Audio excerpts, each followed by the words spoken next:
അസ്സലാമു അലൈക്കും വറഹ്മത്തുള്ളാഹി വബറകാതുഹു.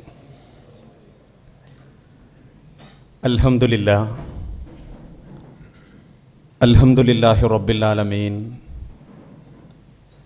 വല്ലാഖിബത്തു ലിൽ മുത്തഖീൻ വലാ ഉദ്വാന ഇല്ലാ അലൽ വലിമീൻ. അല്ലാഹുമ്മ സ്വല്ലി അലാ മുഹമ്മദിൻ വ അലാ ആലി മുഹമ്മദ് കമാ സ്വല്ലൈത അലാ ഇബ്രാഹീം വ അലാ ആലി ഇബ്രാഹീം വബാരിക് അലാ മുഹമ്മദിൻ വ അലാ ആലി മുഹമ്മദ് കമാ ബാറക്ത അലാ ഇബ്രാഹീം വ അലാ ആലി ഇബ്രാഹീം ഇന്നക ഹമീദും മജീദ്. അഊദു ബില്ലാഹി മിനശ് ശൈത്വാനിർ റജീം. ബിസ്മില്ലാഹിർ റഹ്മാനിർ റഹീം. ഇന്ന ബത്ശ റബ്ബിക ലശദീദ്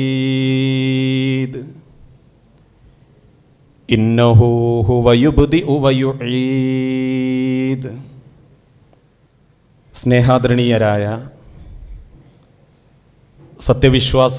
വിശ്വാസിനി സുഹൃത്തുക്കളെ, സഹോദരങ്ങളെ, രക്ഷിതാക്കളെ, സഹപ്രവർത്തകരെ, സർവ്വലോക രക്ഷിതാവായ അള്ളാഹുവിൻ്റെ മുൻപിൽ നമ്മൾ ഓരോരുത്തരും നിസ്സഹായരാണ്, സമന്മാരാണ് എന്ന ബോധത്തോടു കൂടിയായിരിക്കണം ജീവിതത്തിൻ്റെ ബാക്കിയുള്ള ദിനരാത്രങ്ങളെ നാം ജീവിച്ചു തീർക്കേണ്ടതും ഈ ലോകത്ത് നിന്ന് മരണപ്പെട്ടു പോകേണ്ടതും. ഒരുങ്ങുക നാളേക്കു വേണ്ടി എന്ന ഒരു വിഷയത്തിൽ നിന്നാണ് പരിമിതമായ സമയത്തിനുള്ളിൽ ഏതാനും ചില കാര്യങ്ങൾ സൂചിപ്പിക്കാൻ ഉദ്ദേശിക്കുന്നത്. എൻ്റെ മുൻപിലിരിക്കുന്ന ഈ സദസ്സിൽപ്പെട്ട പലരെയും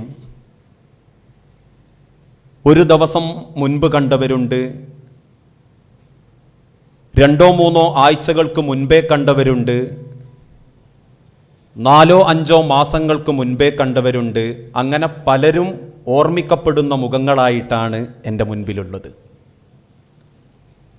വീണ്ടും ഒരിക്കൽ കൂടി പരസ്പരം കാണാനും ഈ ആദർശബന്ധം പുതുക്കാനും അനുഗ്രഹം നൽകിയ അള്ളാഹുവിനെ ആദ്യമേ സ്തുതിക്കുകയാണ്. അൽഹംദുലില്ലാ. ഇനി എൻ്റെ മുൻപിലിരിക്കുന്ന നമ്മൾ ഓരോരുത്തരും എന്ന് കാണും എന്ന് ചോദിച്ചാൽ നാളെ ഞാൻ കാണും എന്ന് ഉറപ്പിച്ച് പറയാൻ മാത്രം ഗ്യാരണ്ടിയില്ലാത്തവരാണ് നമ്മൾ ഓരോരുത്തരും.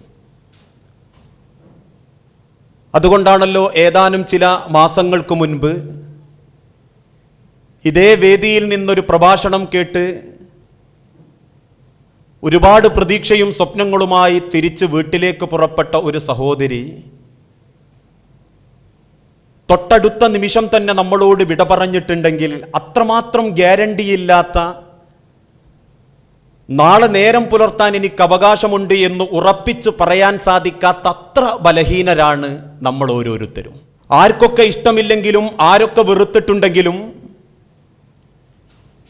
ഓരോരുത്തരുടെ ജീവിതത്തിലും അവസരം നോക്കാതെ, സന്ദർഭം നോക്കാതെ കടന്നു വരികയും ചില സാഹിത്യകാരന്മാരുടെ ഭാഷയിൽ പറഞ്ഞാൽ രംഗബോധമില്ലാത്ത കോമാളിയെപ്പോലെ കുടുംബങ്ങളെ കണ്ണുനീരിലായി തിരിച്ചു പോകുകയും ചെയ്യുന്ന ഒരു പ്രതിഭാസമാണ് മരണം.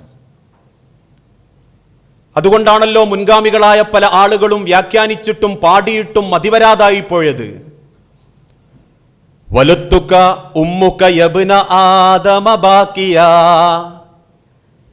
വന്നാസു ഹൗലക യൽഹഖൂന സുറൂറാ. വലത്തുക ഉമ്മുക യബ്ന ആദം, ആദമിന്റെ മക്കളെ, നിങ്ങളെ നിങ്ങളുടെ ഉമ്മ പ്രസവിച്ചിട്ടുള്ളത് ബാക്കിയ, കരയുന്നവനായിട്ടാണ്. ഒന്നുമറിയാത്തൊരവസ്ഥയിൽ നിന്ന് ദുനിയാവിന്റെ സുഖങ്ങളിലേക്കും സന്തോഷത്തിലേക്കും കാരുണ്യത്തിന്റെ ചിറകുകൾക്കുള്ളിലേക്കും രക്ഷാകർത്തൃത്വത്തിന്റെ സംരക്ഷണതയിലേക്കും പിറന്നു വീണ ആദമിന്റെ മക്കളെ ആ സമയത്ത് നിങ്ങൾ കരഞ്ഞവരായിരുന്നു. വന്നാസ് ഹൗലക യൽഹഖൂന സുറൂറാ. അങ്ങനെ കരയുന്ന നിങ്ങളുടെ നുണക്കുഴികൾ നോക്കി സന്തോഷത്തോടെ പൊട്ടിച്ചിരിക്കുന്ന ആളുകൾക്ക് നടുവിലേക്കാണ് ആദമിന്റെ മക്കളെ നിങ്ങൾ ജനിച്ചു വീണിട്ടുള്ളത്. എങ്കിൽ മൗതുക യബ്ന ആദമ ഹാസിന, എങ്കിൽ ആദമിന്റെ മക്കളെ, ചുറ്റുഭാഗം കൂടി നിൽക്കുന്ന ആളുകൾ എന്തൊക്കെയോ ആലോചിച്ചിട്ടോ എന്തൊക്കെയോ മനസ്സിൽ ചിന്തിച്ചിട്ടോ നെടുവീർപ്പിട്ടുകൊണ്ടിരിക്കുന്ന, തടഞ്ഞിട്ടും തടയാൻ പറ്റാതെ ഒഴുകിക്കൊണ്ടിരിക്കുന്ന കണ്ണുനീരുകൾ വലം കൈകൊണ്ടും ഇടകൈകൊണ്ടും കണ്ണിന്റെ പോളകളിൽ നിന്ന് തുടച്ചു നീക്കുന്നവർക്ക് നടുവിൽ ദുനിയാവിൽ സമ്പാദിച്ച സമ്പത്തുകളും നേടിയെടുത്ത പ്രശസ്തിയും കരസ്ഥമാക്കിയ ആഢ്യത്വവും പവറും വാങ്ങിൻകൂട്ടിയ തെങ്ങിൻ തോപ്പുകളും ബിൽഡിങ്ങുകളും കൊട്ടാര സദൃശമായ മണിമാളികകളും എന്തൊക്കെയുണ്ടോ അതെല്ലാം ഉപേക്ഷിച്ച് പാമരനെ പോലെ 3 വെള്ളപ്പുടവയിൽ പൊതിയപ്പെട്ട് ഒന്ന് സമ്മതം പോലും ചോദിക്കാൻ പറ്റാതെ അവർക്ക് നടുവിൽ തിരിച്ചു പോകേണ്ട ആളുകളാണ് നമ്മൾ ഓരോരുത്തരും. ഓരോരുത്തരുടെ ജീവിതത്തിലും ആ കാര്യം സംഭവിച്ചുകൊണ്ടിരിക്കുന്നതും നമ്മൾ കണ്ടു. വിശുദ്ധ ഖുർആനിലൂടെ അല്ലാഹു തആല ഓർമ്മപ്പെടുത്തിയ കാര്യം, കുൽ പ്രവാചകരെ പറയുക, ഇന്നൽ മൗത്തല്ലദീ തഫിറൂന മിൻഹു ഫഇന്നഹു മുലാഖീകും. എത്രമാത്രം അവർ ഓടിയൊളിക്കാൻ ശ്രമിക്കുന്ന മരണമാണെങ്കിലും, എന്തേ അല്ലാഹ് അങ്ങനെ പറയാനുള്ള കാരണം? അത്ര ഭയപ്പാടുണ്ട് മരിക്കാൻ നമ്മൾ ഓരോരുത്തർക്കും. നേരം വെളുത്ത് എഴുന്നേറ്റ് ശ്വാസമൊന്ന് ആഞ്ഞുവിടുമ്പോ വാരിയലിന്റെ ഉള്ളിൽ നിന്നും കുത്തിപ്പറയ്ക്കുന്ന വേദന മരുന്നിന് ശമിപ്പിക്കാൻ പറ്റാത്ത ക്യാൻസർ ആണെന്ന് ചിന്തിച്ച് ജീവിതത്തിലേക്ക് ഏതെങ്കിലും ഒരു ഡോക്ടറെ കാണുന്ന സമയം വരെ പകുതി ചത്തവരാ ഞാനും നിങ്ങളും. അത്ര ഭയപ്പെടുന്നുണ്ട് മരണത്തെ നമ്മൾ ഓരോരുത്തരും. ആ ഓടിയൊളിക്കാൻ ശ്രമിക്കുന്ന, ഭയപ്പെട്ട് നിങ്ങൾ പിന്തിരിഞ്ഞോടുന്ന മരണമുണ്ടല്ലോ, ഫഇന്നഹു മുലാഖീകും, അത് നിങ്ങളെ ഓരോരുത്തരെയും കണ്ടുമുട്ടുക തന്നെ ചെയ്യും. അതേത് സന്ദർഭമെന്നോ സമയമെന്നോ മനുഷ്യന്റെ ഏതൊക്കെ സ്വപ്നങ്ങൾക്കിടയിലെന്നോ ആഗ്രഹങ്ങൾക്കിടയിലെന്നോ ലോകത്താർക്കും വ്യാഖ്യാനിക്കാൻ സാധിച്ചിട്ടില്ല. കാരണം ഓരോരുത്തരുടെ ഹൃദയത്തിലെ സ്വപ്നങ്ങളും സന്തോഷങ്ങളും കണ്ടിട്ടാണ് ഒരാളെ അല്ലാഹു തആല മരിപ്പിക്കുന്നതെങ്കിൽ വല്ലാഹി എന്നെയും നിങ്ങളെയും മരിപ്പിക്കാൻ പടച്ചു തമ്പുരാൻ ഒരുപാട് കഷ്ടപ്പെടുമായിരുന്നു. അത്രമാത്രം ഹൃദയത്തിൽ സ്വപ്നങ്ങളും പ്രതീക്ഷകളും കൊണ്ട് നടക്കുന്നവരാ നമ്മൾ ഓരോരുത്തരും. പണ്ടുകാലത്തുള്ള ആളുകൾ പറയുന്നത് പോലെ കടലിലെ ഓളത്തിനും കരളിലെ മോഹത്തിനും ഒടുക്കല്ല. ജീവിതത്തിന്റെ ചെറുപ്പ കാലഘട്ടത്തിൽ ഒരു ലക്ഷ്യം, മുതിർന്നവനാകണം, ഒരു ജോലി സമ്പാദിക്കണം, ജോലി അത്യാവശ്യം തരക്കേടില്ലാതെ എത്തിക്കഴിഞ്ഞാൽ കല്യാണം കഴിക്കണം, കല്യാണം കഴിച്ചാൽ പിന്നീട് പ്രാർത്ഥന, എന്റെ റബ്ബേ മക്കളൊക്കെ ഒരു നിലക്കെത്തിയിട്ട് ഇന്നെ മരിപ്പിക്കാവുന്ന. അല്ലേ എന്റെ മുൻപിലിരിക്കുന്ന ഇത്രയും രക്ഷിതാക്കള് ഓരോ ഭക്തിനും തന്റെ നാഥന്റെ മുൻപിൽ നെഞ്ചുരുകി പറയാറുണ്ട്, നാഥ എന്റെ മക്കളൊക്കെ ഒരു നിലക്കെത്തിയിട്ട് ഇന്നെ മരിപ്പിക്കാവൂട്ടോ. കാരണം കണ്ടവന്റെ അടുക്കളയിലൂടെ തെണ്ടിത്തിരിഞ്ഞ് തിന്നേണ്ടി വരുന്ന ഉമ്മയുടെയും വാപ്പയുടെയും സ്നേഹമറിയാത്ത യത്തീമക്കളെ കാണുമ്പോ പൊന്നുറബ്ബേ എന്നെ അങ്ങനെ ആക്കരുതേ എന്റെ മക്കളെ എന്ന് തേടുന്നവരാ നമ്മൾ ഓരോരുത്തരും. അതിനുശേഷം പെണ്ണുകെട്ടി വിവാഹം കഴിച്ചു, കല്യാണമായി, അതിനുശേഷം മക്കൾക്ക് വേണ്ടി പ്രാർത്ഥിച്ചു. പിന്നെ കാലം കഴിയുമ്പോൾ ഒരു പ്രതീക്ഷ, മക്കളൊക്കെ ഒരു നിലക്കെത്തിയിട്ട് മരിപ്പിച്ചാൽ മതി, ആ മക്കളെ കല്യാണം കൂടിയിട്ട് മരിച്ചാൽ മതിയായിരുന്നു. മക്കളെ കല്യാണം കഴിയുമ്പോഴേക്കും ചിന്തിക്കും, മക്കൾക്കൊരു മക്കള് ഒരു വല്യപ്പയായിട്ട് മരിച്ചാൽ മതിയായിരുന്നു. അങ്ങനെ അങ്ങനെ ജീവിതത്തിന്റെ ഓരോ സ്വപ്നങ്ങളും ഒടുക്കമില്ലാതെ പോയിക്കൊണ്ടിരിക്കുകയാണ്. പക്ഷെ അതിനിടയിൽ എവിടെയോ എന്തൊക്കെയോ സ്വപ്നങ്ങൾ കാണുന്നതിനിടയിൽ എന്നെയും നിങ്ങളെയും അല്ലാഹു തആല തിരിച്ചു വിളിക്കും. നമ്മളില്ലാത്ത ഈ ലോകത്തിന് യാതൊരു കുറവും സംഭവിക്കാനില്ല. നമ്മളില്ലാത്ത ഈ ദുനിയാവിന് ഒരു പോറൽ പോലും ഏൽക്കാനില്ല. കാരണം ഓരോരുത്തർ നശിക്കുന്നതോടുകൂടി നഷ്ടം അവനവന് മാത്രമാ. അതിന്റെ രൂപങ്ങൾ, വ്യത്യസ്ത രൂപങ്ങളിൽ ഈ സമൂഹം നമ്മളെ ഓർമ്മപ്പെടുത്തി തന്നു. ഏതാനും ചില ദിവസങ്ങൾക്ക് മുൻപ് ഇങ്ങനെയും മരണമോ റബ്ബേ എന്ന് ചോദിക്കുന്ന മരണം നമ്മൾ കൺമുൻപിൽ കാണുകയുണ്ടായി.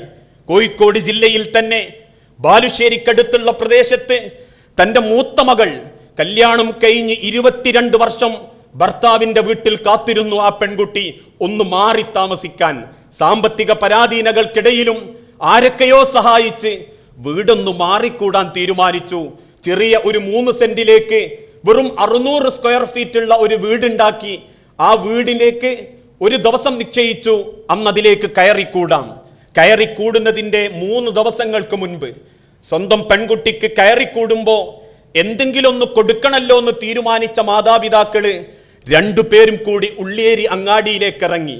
ഫർണിച്ചറുകൾ നോക്കുന്നതിന്റെ മുൻപ് അവരൊരു തീരുമാനമെടുത്തിരുന്നു. അതുവരെ ആ ഉമ്മയുടെ കൈകളിലും കാലുകളിലും ചെവികളിലുമുള്ള സ്വർണ്ണാഭരണങ്ങൾ വിറ്റിട്ടായിരിക്കണം അതിനുള്ള വകുപ്പ് കണ്ടെത്തേണ്ടത്. ഒരു ജ്വല്ലറിയിൽ കയറി അവരുടെ സ്വർണ്ണാഭരണങ്ങൾ വിറ്റു. കിട്ടിയ പണവുമായി അതുകൊണ്ട് ഒക്കുന്ന ഒന്ന് വാങ്ങി മകൾക്ക് വീട്ടുകൂടും നന്ന് കൊടുക്കാം. വാപ്പയിമ്മ എന്ത് തന്നു എന്ന് ചോദിക്കുമ്പോ മകളൊന്ന് സങ്കടപ്പെടാൻ പാടില്ലല്ലോ എന്ന് കരുതി ഞെങ്ങി ഞെരുങ്ങി ജീവിക്കുന്ന വൃദ്ധ മാതാപിതാക്കള് സാധനം വാങ്ങാനുള്ള പ്രതീക്ഷയോടെ റോഡിന്റെ അരികിലൂടെ നടക്കുമ്പോ ആർക്കോ എന്തിനോ ലക്ഷ്യം തെറ്റിയോ ലക്ഷ്യം തെറ്റിച്ചോ വന്ന ഒരു വാഹനം 2 പേർക്ക് മേലേക്കും ഇടിച്ചു കയറിയപ്പോ അതേ സ്പോട്ടിൽ തലയോട്ടിന്റെ ഉൾഭാഗങ്ങളിലുള്ള തലച്ചോറ് പോലും പുറത്തേക്ക് തെറിച്ച് പാവപ്പെട്ട ആ മാതാവ് പെടഞ്ഞു മരിച്ചപ്പോ അതിനുശേഷം ഇന്നേക്ക് 24 ദിവസം കഴിഞ്ഞിട്ടും കോഴിക്കോട് മെഡിക്കൽ കോളേജിൽ എന്റെ ഭാര്യ മരിച്ചിട്ടുണ്ട് എന്ന് തിരിച്ചറിയാൻ പറ്റാതെ കിടക്കുന്ന ഒരു മനുഷ്യന്റെ ശരീരവും കൺമുൻപിൽ ചോദ്യചിഹ്നങ്ങളായി നിൽക്കുമ്പോ ഇങ്ങനെയും മരണമോ റബ്ബേ? അല്ലെങ്കിൽ പലരും പറഞ്ഞിട്ടുണ്ട് പോലും, ഒന്റെ റബ്ബേ, ആ പെണ്ണിന്റെ വീട്ടിൽ കൂടിയിട്ട് മരിപ്പിച്ചാ പോരായിരുന്നോ എന്ന് ചോദിക്കുമാറ് എന്നെയും നിങ്ങളെയും അല്ലാഹു തആല തിരിച്ചു കൊണ്ടുപോകും. അതേപോലെ തന്നെ തന്റെ കല്യാണത്തിന്റെ 14ാമത്തെ ദിവസം വിദേശത്തേക്ക് ജോലിക്ക് പോകേണ്ടി വന്ന അബ്ദുൽ ഷുക്കൂർ 2 വർഷം മണലാരണ്യത്തിൽ ചോര നീരാക്കി അധ്വാനിച്ച് തന്റെ മകനെ കാണാനുള്ള പൂതിയും വെച്ച് ഒരുപാട് കളിപ്പാട്ടങ്ങൾ വാങ്ങി കരിപ്പൂരി വിമാനം ഇറങ്ങി 4 ചക്രവാഹനത്തിൽ കുടുംബം ലക്ഷ്യമാക്കി സന്തോഷത്തോടെ പുറപ്പെടുമ്പോ അങ്ങ് കുഞ്ഞിപ്പള്ളിക്കടുത്ത് വെച്ച് ഒരു നിസ്സാരമായ അപകടത്തിന്റെ പേരിൽ മരിച്ച അബ്ദുൽ ഷുക്കൂറിന്റെ മയ്യത്തുമായി വീട്ടിലേക്ക് കയറി ചെല്ലുന്ന സമയത്ത് ഏതോ ഒരാളുടെ തോളിൽ കിടന്ന് ഒന്നുമറിയാതെ പുഞ്ചിരിക്കുന്ന 2 വയസ്സുകാരന്റെ ചിരി കണ്ടപ്പോ പലരും കണ്ണുനീര് തുടച്ചിട്ട് ചോദിച്ചിട്ടുണ്ട് പോലും, എന്റെ പൊന്നു റബ്ബേ, ആ കുഞ്ഞന്റെ മുഖം കാണിച്ചിട്ട് മരിപ്പിച്ചാ പോരായിരുന്നോ എന്ന് ചോദിക്കുമാറ് മനുഷ്യരെ എന്നെയും നിങ്ങളെയും മരണം എവിടെയോ കാത്തിരിക്കുന്നുണ്ട്. ഹൃദയത്തിന്റെ അല്ലെങ്കിൽ ചെരുപ്പിന്റെ വാറിനോളം അടുത്ത്, ഹൃദയത്തിന്റെ കണ്ടനാടിയോളം അടുത്ത്, അല്ലെങ്കിൽ ചീറിപ്പാഞ്ഞു വരുന്ന വാഹനാപകടത്തിന്റെ രൂപത്തിലോ വിഷപ്പാമ്പിന്റെ രൂപത്തിലോ വൈദ്യുതിയുടെ രൂപത്തിലോ ആർക്കും ഒരു സെക്കൻഡ് പോലും അല്ലാഹു നീട്ടിക്കൊടുക്കാതെ വലൻ യുഅഖിറല്ലാഹു നഫ്സൻ ഇദാ ജാഅ അജലുഹാ എന്ന് വിശദീകരിക്കപ്പെട്ട ആ മരണം ഇതാ മനുഷ്യരെ എന്റെയും നിങ്ങളുടെയും കൺമുൻപിലുണ്ട്. ഓരോ സെക്കൻഡിലായി, ഓരോ നിമിഷങ്ങളിലായി. തലേന്ന് രാത്രി മക്കളുടെ കയ്യിൽ നിന്നും വാങ്ങിക്കുടിച്ച ഗുളികയും കുടിച്ച് നീണ്ടു നവർന്നു കിടന്ന വാപ്പായെ പിറ്റേന്ന് നേരം വെളുത്ത് തട്ടി വിളിക്കുമ്പോ എഴുന്നേൽക്കാത്ത വാപ്പാന്റെ മയ്യത്ത് കണ്ട് വാവിട്ട് കരയുന്ന മക്കളുടെ കഥകൾ വരെ ഈ സമൂഹത്തിൽ നമ്മൾ കാണുന്നുണ്ടെങ്കിൽ അത്രയുള്ളൂ ഈ മനുഷ്യന്റെ ആയുസ്. അതുകൊണ്ടാ ഒരിക്കൽ മഹാനായ അബൂ ഹുറൈറ റളിയല്ലാഹു അൻഹു മരണത്തോട് അടുക്കുന്ന സമയത്ത് അദ്ദേഹം പൊട്ടിക്കരയാൻ തുടങ്ങി. കണ്ടു നിൽക്കുന്ന ആളുകളൊക്കെ ചോദിച്ചു, അബൂ ഹുറൈറ, എന്തിനാ നിങ്ങൾ കരയുന്നത്? റസൂലുള്ളാന്റെ കൂടെ ഇത്രയും കാലം ജീവിച്ചിട്ടും മരിക്കാൻ അത്ര പേടിയാണോ അബൂ ഹുറൈറ നിങ്ങൾക്ക്? കേട്ട മാത്രയിൽ തിരിച്ച് അബൂ ഹുറൈറയുടെ മറുപടി, മരണത്തെ ഞാൻ പേടിക്കാനോ? ഒരു വിശ്വാസി മരണത്തെ ആഗ്രഹിക്കുകയേ ഉള്ളൂ, ഇഷ്ടപ്പെടുകയേ ഉള്ളൂ. പിന്നെന്തിനാ അബൂ ഹുറൈറ താങ്കൾ കരയാനുള്ള കാരണം? വീട്ടിന്റെ ചാരി വെക്കപ്പെട്ട ഈത്തപ്പന വാതിലിലേക്ക് ചൂണ്ടി, അഥവാ ഈത്തപ്പന ഓലയിലേക്ക് ചൂണ്ടി വിതുമ്പി കരഞ്ഞുകൊണ്ട് അബൂ ഹുറൈറ പറഞ്ഞ വാക്യം, അസ്സഫറു തുവീലുൻ, ഞാനിതാ ഒരു യാത്രക്കിറങ്ങുകയാണ്. ഒരിക്കലും അവസാനിക്കാത്ത, ഒരറ്റമില്ലാത്തൊരു ലോകത്തേക്കുള്ള യാത്ര. ഈ ദുനിയാവിൽ എനിക്കും നിങ്ങൾക്കും നിശ്ചയിക്കപ്പെട്ടൊരു പരിധിയുണ്ട്. ഒന്നുകിൽ 40 വയസ്സ്, അല്ലെങ്കിൽ 60 വയസ്സ്, അല്ലെങ്കിൽ 70, 80, 90, 100 വയസ്സ്. 60 വരെ നിശ്ചയിക്കപ്പെട്ടു. പിന്നെ നീട്ടിക്കിട്ടുന്നതൊക്കെ അല്ലാഹുവിന്റെ അനുഗ്രഹം. അതിനിടയിൽ ഏതോ ഒരു സമയത്ത് ഈ ദുനിയാവിൽ നിന്ന് തിരിച്ചു പോകേണ്ടവരാ നമ്മൾക്ക് പരിധി നിശ്ചയിക്കപ്പെട്ടിട്ടുണ്ടെങ്കിൽ മരണത്തിന്റെ സെക്കൻഡ് മുതൽ പിന്നെ നമുക്ക് പരിധിയില്ല, അല്ലെങ്കിൽ ഏതെങ്കിലും രൂപത്തിലുള്ള ഒരു അളവുകളില്ല, ഏതെങ്കിലും കോലത്തിലുള്ള സമയം നിശ്ചയിക്കപ്പെടലില്ല. മറിച്ച് പിന്നീടാണ് പാരത്രിക ലോകത്തേക്കുള്ള ജീവിതത്തിന്റെ തുടക്കം. ആ തുടക്കമായ യാത്രക്ക് ഞാൻ ഒരുങ്ങിക്കൊണ്ടിരിക്കുകയാണ്. പക്ഷേ എൻ്റെ ജീവിതത്തിലേക്ക് ആ യാത്ര സുഖകരമാകണമെങ്കിൽ അമലുകൾ വേണം, സൽക്കർമ്മങ്ങൾ എന്ന ഭക്ഷണം വേണം. വസ്സാദു കലീലുൻ, എൻ്റെ കയ്യിൽ ഭക്ഷണം കുറവാ. ഇനി സമ്പാദിക്കാനും അധ്വാനിച്ച് കണ്ടെത്താനും സമയമുണ്ടോ? വൽ മൗത്തു കരീബുൻ, മരണമിതാ എൻ്റെ തൊണ്ടയിലെത്തിയിട്ടുണ്ട്, മരണമിതാ എൻ്റെ വീട്ടിൻ്റെ വാതിൽക്കലെത്തിയിട്ടുണ്ട്. അങ്ങനെയുള്ള അല്പസ്വല്പം നന്മകളുമായി അള്ളാഹുവിനെ കണ്ടുമുട്ടേണ്ടതിനെ പറ്റി ആലോചിക്കുമ്പോൾ എനിക്ക് സങ്കടം സഹിക്കാൻ പറ്റുന്നില്ല എന്ന് അബൂ ഹുറൈറ റളിയല്ലാഹു അൻഹു സങ്കടത്തോടെ പറയുമ്പോൾ ഒരുപാട് ചിന്തിക്കാനുണ്ട് മുസ്ലിമീങ്ങളെ.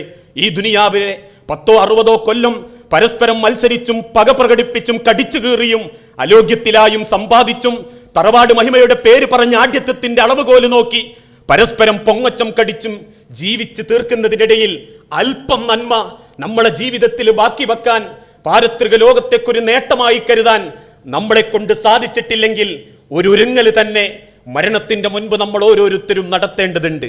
അതുകൊണ്ട് ആ ചില മരണങ്ങൾ കാണുമ്പോൾ രണ്ട് രൂപത്തിൽ നമ്മൾ അതിനെ വ്യാഖ്യാനിക്കാറുണ്ട്. അല്ലേ, ആളുകളെ ബുദ്ധിമുട്ടിക്കാതെ പെട്ടെന്നൊരു മരണം, അല്ലെങ്കിൽ ഇന്നലെ രാത്രി നമ്മൾ കണ്ടൊരു വ്യക്തി രാവിലെ ഫോൺ വരുന്നു, ഇന്ന് ആള് മരിച്ചിട്ടുണ്ട് പോലും. കേൾക്കേണ്ട താമസം നമ്മൾ പറയും, നല്ല മരണം, മരിക്കുകയാണെങ്കിൽ അങ്ങനെ മരിക്കണം, ആരെയും ബേജാറാക്കിയിട്ടില്ല, കുറെ ഹോസ്പിറ്റലിൽ കിടന്നിട്ടില്ല, എന്ത് നല്ല മരണ, അങ്ങനെയൊക്കെ മരിച്ചാൽ മതിയായിരുന്നു. മറ്റത് കഷ്ടപ്പെടുത്തി 3-4 മാസം ഹോസ്പിറ്റലിൽ കിടന്ന് 2-3 ആൻറ്റിയോപ്ലാസ്റ്റ് ചെയ്ത് പിന്നീട് കുറെ ലക്ഷങ്ങൾ പൊടിച്ച് കുടുംബത്തിനെ ബുദ്ധിമുട്ടിച്ച് മക്കളെ കിടക്കാരാക്കി അങ്ങനെ കിടത്തി മരിപ്പിക്കുന്നതിനെ കാണുമ്പോൾ നമ്മൾ കേൾക്കുമ്പോഴേ പറയും, മരിച്ചത് നന്നായി, കുറെ കഷ്ടപ്പെട്ടിട്ടുണ്ട്, ഒരുപാട് സങ്കടപ്പെട്ടിട്ടാ മരിച്ച്. ആദ്യം മരിച്ചവൻ ഭാഗ്യവാൻ, കഷ്ടപ്പെട്ട് മരിച്ചവൻ നിർഭാഗ്യവാൻ എന്ന് നമ്മൾ വിലയിരുത്താറുണ്ട്. പക്ഷെ ഒരാളുടെ മരണം അതെങ്ങനെയായിക്കൊള്ളട്ടെ, അവരുടെ മരണത്തിന്റെ രൂപമോ കഷ്ടപ്പാടുകളോ അല്ല നല്ല മരണത്തിന്റെ ലക്ഷണം. മറിച്ചൊരു യഥാർത്ഥ ഭാഗ്യശാലി, ഏറ്റവും നല്ല ഹൈറാക്കപ്പെട്ടവൻ വിശുദ്ധ ഖുർആനിലൂടെ അതാരാണ് എന്ന് അല്ലാഹു തആല ഓർമ്മപ്പെടുത്തുകയും ചെയ്തു. കുല്ലു നഫ്സിൻ ദാഇഖത്തുൽ മൗത്ത്, ഓരോ ആത്മാവും മരണത്തെ രുചിക്കുക തന്നെ ചെയ്യും. വളർന്നുകൊണ്ടിരിക്കുന്ന തെങ്ങിന് ഒരു പരിധി എത്തിക്കഴിഞ്ഞാൽ അതിന് കായകൾ ഉണ്ടാവാറില്ല. പിന്നീട് അതിന്റെ 4 ഭാഗത്തേക്കും പടർന്നു പന്തലിച്ച ശിഖരങ്ങൾ ഓരോന്നും, ഓലകൾ ഓരോന്നും ഒളുങ്ങിച്ചുളുങ്ങി അങ്ങേയറ്റം നുരുമ്പിപ്പോയി നിലത്തേക്ക് വീഴുമ്പോൾ അവസാനം ഒരു തടിയായി, പിന്നീട് അത് പൂതലിച്ച് മറഞ്ഞു വീണ് മണ്ണോട് ചേർന്ന് പോകുന്ന ഒരു വൃക്ഷത്തെ പോലെ കുല്ലു നഫ്സിൻ ദാഇഖത്തുൽ മൗത്ത്, നമ്മൾ ഓരോരുത്തരും ഈ ദുനിയാവെന്ന് തിരിച്ചു പോകേണ്ടവരാ. വഇന്നമാ തുവഫൗന ഉജൂറഹും യൗമൽ ഖിയാമ, പിന്നീട് ചെയ്യുന്ന പ്രതിഫലം കണക്ക് നോക്കി അല്ലാഹു തആല പ്രതിഫലം നൽകുന്നത് നാളത്തെ പാരത്രിക ലോകത്താ. ആ പാരത്രിക ലോകത്ത് ഫമൻ സുഹസിയ അനിൻ നാരി വഉദ്ഖിലിൽ ജന്ന, നരകത്തിൽ നിന്ന് പേര് തിരുത്തപ്പെടുകയും സ്വർഗത്തിന്റെ അവകാശികളുടെ കൂട്ടത്തിൽ ഉൾപ്പെടുത്തപ്പെടുകയും ചെയ്യുന്നവൻ ആരാണോ ഫഖദ് ഫാസ, അവനാണ് ഭാഗ്യവാൻ, അവനാണ് ഭാഗ്യവാൻ. ഈ ദുനിയാവിൽ അവന് പണം കുറവായിരിക്കാം, ഈ ദുനിയാവിൽ അവന് സ്റ്റാറ്റസ് കുറവായിരിക്കാം, ഈ ദുനിയാവിൽ അവന് സ്ഥാനങ്ങളും തറവാട് മഹിമയും ഏതെങ്കിലും രൂപത്തിലുള്ള ദുനിയാവിന്റെ സുന്ദരതയും സൗകര്യങ്ങളും കുറവായിരിക്കാം. പക്ഷേ നാഥന്റെ കണ്ണിൽ ഒരു വിജയി, പെട്ടെന്ന് മരിച്ചവൻ, കഷ്ടപ്പെടുത്തി മരിച്ചവൻ, സാമ്പത്തിക ഭദ്രതയോടെ മരിച്ചവൻ, മക്കളെ ഓരോ നിലക്കാക്കി മരിച്ചവൻ, സമ്പാദിക്കാനുള്ളതൊക്കെ സമ്പാദിച്ചവൻ, നാട്ടിൽ ഒരുപാട് അല്ലാന്റെ ദുനിയാവ് വാങ്ങിക്കൂട്ടിയവൻ, അവരല്ല ഭാഗ്യവാന്മാർ. ഫഖദ് ഫാസ, പാരത്രിക ലോകത്ത് മഹിശറ ലോകത്തുള്ള വിചാരണക്ക് വിളിക്കുമ്പോ ആസന്നത്തിൽ മുളച്ച ആലിന്റെ വലുപ്പങ്ങളുമായി മരം പേറി മഹിശറ ലോകത്തോടിക്കളിക്കുന്ന കാലത്ത് പടച്ച തമ്പുരാൻ നിശ്ചയിക്കപ്പെട്ട വിജയത്തിൽപ്പെട്ട് സ്വർഗത്തിലേക്ക് പ്രവേശിക്കപ്പെടുന്നവൻ ആരാണോ ഫഖദ് ഫാസ, അവനാണ് യഥാർത്ഥ വിജയി എന്ന് വിശുദ്ധ ഖുർആനിലൂടെ അല്ലാഹു തആല ഓർമ്മപ്പെടുത്തുകയും ചെയ്തു. ആ വിജയികളുടെ കൂട്ടത്തിൽ ഉൾപ്പെടണമെങ്കിൽ നമ്മളിൽ എന്ത് വേണം? അമലുകൾ വേണം. എങ്ങനെയുള്ള അമലുകള്? കേവലം ആർക്കോ വേണ്ടി പല ആളുകൾ പറയുന്നത് പോലെ തൊട്ടു മുൻപ് നമ്മളെല്ലാവരും നമസ്കരിച്ചു, ചൊറിഞ്ഞു മാന്തി കോട്ടാവിട്ട് ഫേൻ നോക്കി ക്ലോക്ക് നോക്കി അടുത്തുള്ളവന്റെ കാല് നോക്കി മുമ്പിലുള്ളവന്റെ കുപ്പായം നോക്കി അതിനുള്ളിലുള്ള ക്ലോക്കുകളിലേക്ക് നോക്കി എത്രത്തോളം അലസരായിക്കൊണ്ട് നിർവഹിച്ചോ അത്രയും അലസതയോടെ നിർവഹിച്ചതല്ല. മറിച്ച് ഫമൻ കാന യർജു ലിഖാഅ റബ്ബിഹി, പാരത്രിക ലോകത്ത് നാഥനെ കണ്ടുമുട്ടണമെന്ന് ആരെങ്കിലും ആഗ്രഹിക്കുന്നുണ്ടെങ്കിൽ ഫൽയഅമൽ, അവൻ പ്രവർത്തിക്കട്ടെ അമലൻ സ്വാലിഹ, ഏറ്റവും നല്ല സൽക്കർമ്മങ്ങൾ, നാഥൻ ഇഷ്ടപ്പെടുന്ന തൃപ്തിപ്പെടുന്ന ഏറ്റവും നല്ല അമലുകൾ ആരാണോ പ്രവർത്തിക്കുന്നത് അവർക്കേ പാരത്രിക ലോകത്ത് നേട്ടങ്ങളുള്ളൂ. ഫഅമ്മാമൻ സഖലത് മവാസീനുഹു ഫഹുവ ഫീ ഐശത്തിർ റാദിയ, ആരുടെ തുലാസാണോ കനം തൂങ്ങുന്നത് അവർ സംതൃപ്തമാക്കപ്പെട്ടൊരു ജീവിതത്തിലായിരിക്കും. അഥവാ എന്റെയും നിങ്ങളുടെയും ജീവിതത്തിന്റെ ഏറ്റവും മുഖ്യമായ ലക്ഷ്യം അമലുകൾ, പാരത്രിക ലോകത്ത് നാഥനെ കാണിക്കാനുള്ള അമലുകൾ അതെത്രമാത്രമുണ്ട് എന്ന് നമ്മൾ ഓരോരുത്തരും ചിന്തിക്കേണ്ടതുണ്ട്. അതുകൊണ്ടാ വിശുദ്ധ ഖുർആനിലൂടെ അല്ലാഹു തആല ആവർത്തിച്ച് പഠിപ്പിച്ചതും ചിലർ അള്ളാന്റെ അടുത്ത് വരും, എന്തൊക്കെയോ ചെയ്തിട്ടുണ്ട് എന്നുള്ള പോരിശയൊക്കെയായി അള്ളാന്റെ അരികിലേക്ക് അവർ പുറപ്പെട്ടു വരും. നമസ്കരിച്ച കണക്കവരെ മനസ്സിലുണ്ട്, കൊടുത്ത അല്ലെങ്കിൽ ചെലവഴിച്ച ദാനധർമ്മങ്ങളെ പറ്റി അവരെ മനസ്സിലുണ്ട്, അനുഷ്ഠിച്ച നോമ്പിനെ പറ്റി അവരെ ഹൃദയത്തിലുണ്ട്. ആ സന്തോഷത്തോടെ നാഥന്റെ അരികിലേക്ക് അവരതാ പുറപ്പെട്ടു വരുന്നു. ആ പുറപ്പെട്ടു വരുന്ന ആളുകളെ പറ്റി വിശുദ്ധ ഖുർആൻ ഓർമ്മപ്പെടുത്തി, ആമിലത്തുൻ നാസിബ, ഒരുപാട് അവർ കഷ്ടപ്പെട്ടിട്ടുണ്ട്. പക്ഷേ തസ്ലാ നാറുൻ ഹാമിയ, അവർക്കല്ല നരകമാണ് ബാക്കി വെച്ചിട്ടുള്ളത്. ചെയ്ത അമലുകളിൽ ഒന്നുപോലും മനസ്സാന്നിധ്യമില്ലായിരുന്നു. ചൊല്ലിയ ദിക്റുകളിൽ ഒന്നുപോലും ഹൃദയ സാന്നിധ്യമില്ലായിരുന്നു. അഥവാ കേവലം ഉരുവിടുന്ന പദങ്ങളെപ്പോലെ നാവുകളെ കൊണ്ട് എന്തൊക്കെയോ ചൊല്ലുക എന്നുള്ളതല്ലാതെ എന്റെ സെക്കൻഡുകൾ അള്ളാഹുവിന്റെ ലോകത്തേക്ക് എന്റെ രക്ഷയ്ക്ക് വേണ്ടി ഞാൻ ഉപയോഗപ്പെടുത്തേണ്ടതാണ് എന്ന തിരിച്ചറിവില്ലായ്മയോടെ ഒരു ബാധ്യത നിർവഹിക്കുന്ന രൂപത്തിൽ ചെയ്തു കൂട്ടിയ അമലുകളായിരുന്നു അവരുടെ ജീവിതത്തിൽ കൂടുതലുമുള്ളത് എന്ന് അല്ലാഹു തആല അവരെ ഓർമ്മപ്പെടുത്തുകയും ചെയ്യൂ. അത്തരത്തിലുള്ള ഒരു വിഡ്ഢിയുടെ കൂട്ടത്തിലാ ഞാനും നിങ്ങളും പെട്ടുപോകുന്നതെങ്കിൽ പിന്നെ ഈ മനുഷ്യ ജീവിതം കൊണ്ട് വെറും വട്ടപൂജ്യം നേടിയ ഇരുകാലി കഴുതകളായിട്ട് എന്നെയും നിങ്ങളെയും അല്ല കണക്കാക്കുന്നുള്ളൂ. അതുകൊണ്ടാ മരണത്തിന്റെ മുൻപ് ഓർക്കുക മുസ്ലിമീങ്ങളെ, എന്തുണ്ടെനിക്ക് കൂടെ കൊണ്ടുപോകാൻ? സമ്പാദിച്ചതൊന്നും ഒരു കാലണ പോലും ആരും കൊണ്ടുപോയ ചരിത്രം നമ്മൾ കണ്ടിട്ടില്ല. ചിലര് തമാശക്ക് വേണ്ടി പറയാറുണ്ട്, ജനിച്ചു വീഴുന്ന കുട്ടികളുടെ ചെറിയ കൈ ഇങ്ങനെ മടങ്ങിയിട്ടുണ്ടാകുക. അങ്ങനെ മടങ്ങിയ കുട്ടികളെ കൈ ചില വാപ്പാരിങ്ങനെ നൂർത്തി നോക്കും തമാശക്ക്. എന്നിട്ട് ചോദിക്കാറുണ്ട്, മാന്റെ ഗർഭപാത്രത്തിൽ നിന്ന് വരുമ്പോ എന്തോ കൊണ്ടുവന്നിട്ടുണ്ടോ എന്ന് ചോദിച്ചിട്ടൊരു തമാശക്ക് വേണ്ടി കൈ നൂർത്തി നോക്കാറുണ്ട്. അഥവാ ചുരുട്ടിപ്പിടിച്ചു വരുമ്പോ നൂർത്തി നോക്കി നമ്മൾ സ്ഥാപിക്കും, ഒന്നും അവൻ കൊണ്ടുവന്നിട്ടില്ല. അള്ളാന്റെ ഈ ദുനിയാവിൽ നിന്ന് ഒരു തരി മണ്ണ് പോലും അവന് കൊണ്ടുവരാൻ സാധിച്ചിട്ടില്ല. എങ്കിൽ ആ ചുരുട്ടിപ്പിടിച്ച കൈ നീ ഒന്നും കൊണ്ടുപോകുന്നില്ല എന്ന് നിന്നെയും നിന്നെ കാണുന്നവരെയും ബോധ്യപ്പെടുത്തി മരിച്ചു കിടക്കുന്ന മയ്യത്തിനെ 2 കൈകളും നെഞ്ചത്തേക്ക് ചേർത്ത് വെച്ച് കെട്ടി, അഥവാ 3 കഫൻ പടവയിൽ പൊതിയുമ്പോ സ്ഥാപിക്കപ്പെട്ടു നമ്മൾ തുറന്നു വെക്കപ്പെട്ട പരത്തപ്പെട്ട കയ്യിൽ സമ്പാദിച്ചതിൽ നിന്ന് ഒരു ചില്ലിക്കാലണ അല്ലെങ്കിൽ ഏതെങ്കിലും ഒരു പവന്, ഒരംശം സ്വർണം, അതല്ലെങ്കിൽ പലരെയും വെറുപ്പിച്ച് നേടിയ അതിരിന്റെ ഭാഗത്ത് നിന്ന് തോണ്ടിയെടുക്കപ്പെട്ട ഒരു പൂപ്പലിന്റെ കഷ്ണം പോലും കൊണ്ടുപോകാൻ സാധിക്കുന്നില്ല മനുഷ്യരെ. അത് അല്ലാഹു തആല കൃത്യമായി നിങ്ങളെ ഓരോരുത്തരെയും ബോധ്യപ്പെടുത്തി തരും. അതാണല്ലോ ഇന്ന് ദുനിയാവിൽ മനുഷ്യന്റെ ജീവിതത്തിന്റെ ലഹരിയും. ഒരേ രക്തബന്ധങ്ങൾ മുതൽ ഒരേ വാപ്പാന്റെ തണലിൽ ജീവിക്കുന്ന മക്കൾ വരെ പണത്തിന്റെ പേരിൽ, ദുനിയാവിന്റെ പേരിൽ മത്സരിച്ചു കൊണ്ടിരിക്കുന്ന കാലഘട്ടം.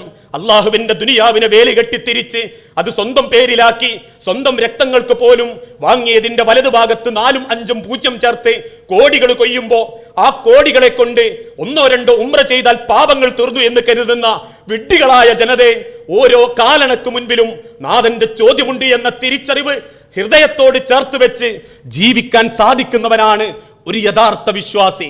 ആ ഒരു ചരിത്രമാണ് റസൂലുള്ളാഹി സ്വല്ലല്ലാഹു അലൈഹി വസല്ലമയുടെ ചരിത്രത്തിലൂടെ അദ്ദേഹം ഓർമ്മപ്പെടുത്തി തന്നതും.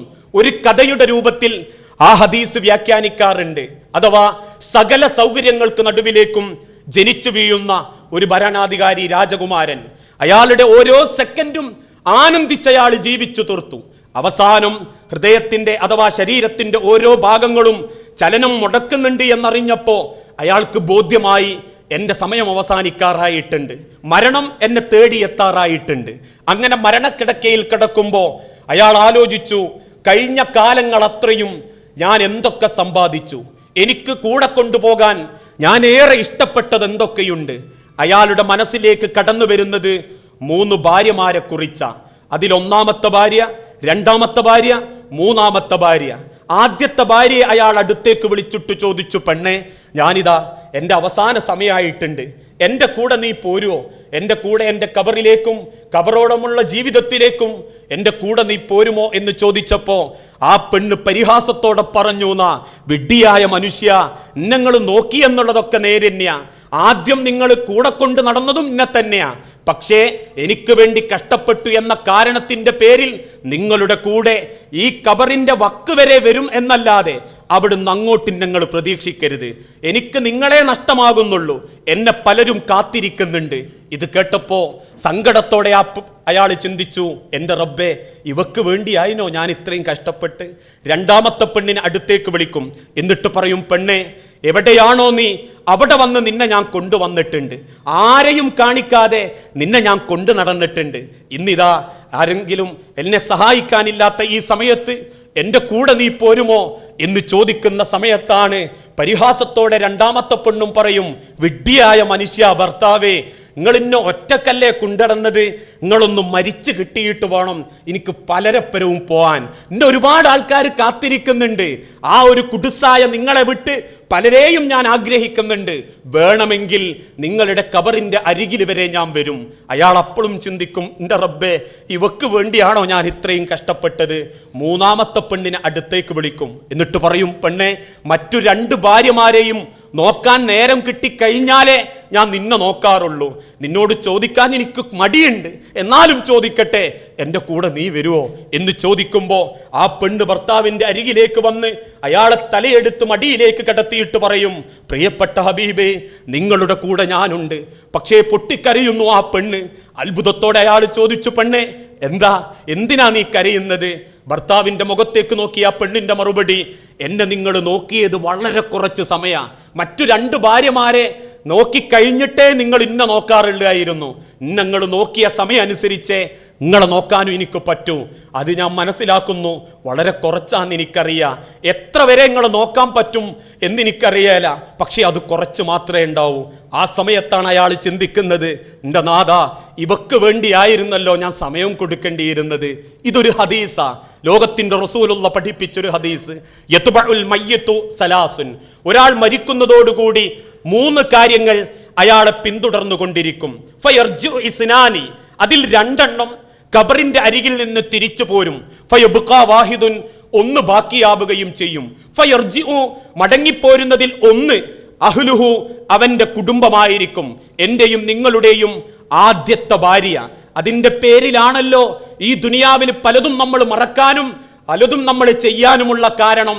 ചില വ്യക്തികൾ പറയുന്നത് പോലെ, ഞാൻ എൻ്റെ കുടുംബത്തിന് വേണ്ടിയാ ജീവിക്കുന്നത്, ഞാൻ ഈ കഷ്ടപ്പെടുന്ന ഒക്കെ എൻ്റെ മക്കൾക്ക് വേണ്ടിയിട്ടാ. കുടുംബം സങ്കടപ്പെടാൻ പാടില്ല, മക്കൾ നന്നാവണം, അവര് പട്ടിണി കിടക്കാൻ പാടില്ല, അവരങ്ങനെ ആവണം, കുടുംബം എങ്ങനെ ആവണം, അവർക്ക് വേണ്ടി എന്ന് പറയുന്ന മനുഷ്യരെ, ആ കുടുംബം എന്ന 1ാമത്തെ ഭാര്യ, ആദ്യം നമ്മളെ ജീവിതത്തിലേക്ക് വന്ന ഭാര്യ, ആ ഭാര്യയിൽപ്പെട്ട, ആ കുടുംബത്തിൽപ്പെട്ട ഏതെങ്കിലും ഒരാള് 6 അടി മണ്ണിലേക്ക് കൂടെ പോരാറുണ്ടോ? പോരണമെന്ന് പറഞ്ഞാൽ പോലും പോരാൻ ഒരാൾക്ക് സാധിക്കാറുണ്ടോ?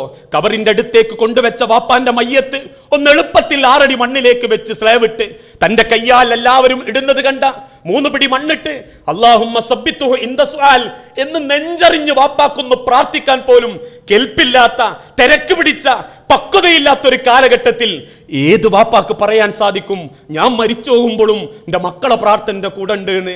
അതല്ലെങ്കിൽ 6 അടി മണ്ണിന്റെ ഖബറിന്റെ മുകളിൽ വെച്ച്, ആ ഖബറിൽ വെച്ച് അല്ലാഹ് എന്നെ ചോദ്യം ചെയ്യുമ്പോ ഖബറിന്റെ മുകൾ ഭാഗത്ത് നിന്ന് എന്റെ ഹൃദയം തൊട്ട് ചോദിക്കുന്ന മക്കളുണ്ട്, സബ്ബിത്തുഹു ഇൻദ സുആൽ, അല്ലാഹുമ്മ അൽഹിംഹുൽ ജവാബ്, അല്ലാഹുമ്മ ജാഫിൽ ഖബ്ർ അൻ ജംബൈ, അല്ലാഹുമ്മഗ്ഫിർ ലഹു, അല്ലാഹുമ്മ ആമിൻഹു മിൻ കുല്ലിൽ ഫസർ എന്ന് റബ്ബിനോട് വാപ്പാന്റെ പാരത്രിക നേട്ടത്തിന് വേണ്ടി, ഖബറിന്റെ വിശാലതയ്ക്ക് വേണ്ടി, ഇടുക്കപ്പെടുന്ന വാരിയലിന്റെ വേദനയിൽ നിന്ന് രക്ഷപ്പെടാൻ വേണ്ടി നെഞ്ചുരുകി പ്രാർത്ഥിക്കുന്ന എൻ്റെ ഒരു മക്കളുണ്ട് എന്ന് പോലും ഉറപ്പിച്ച് പറയാൻ പറ്റാത്ത നമ്മളുടെ ഗതികേടിനെ പറ്റി ഒരു വേള ചിന്തിക്കണം മുസ്ലിം സമൂഹമേ.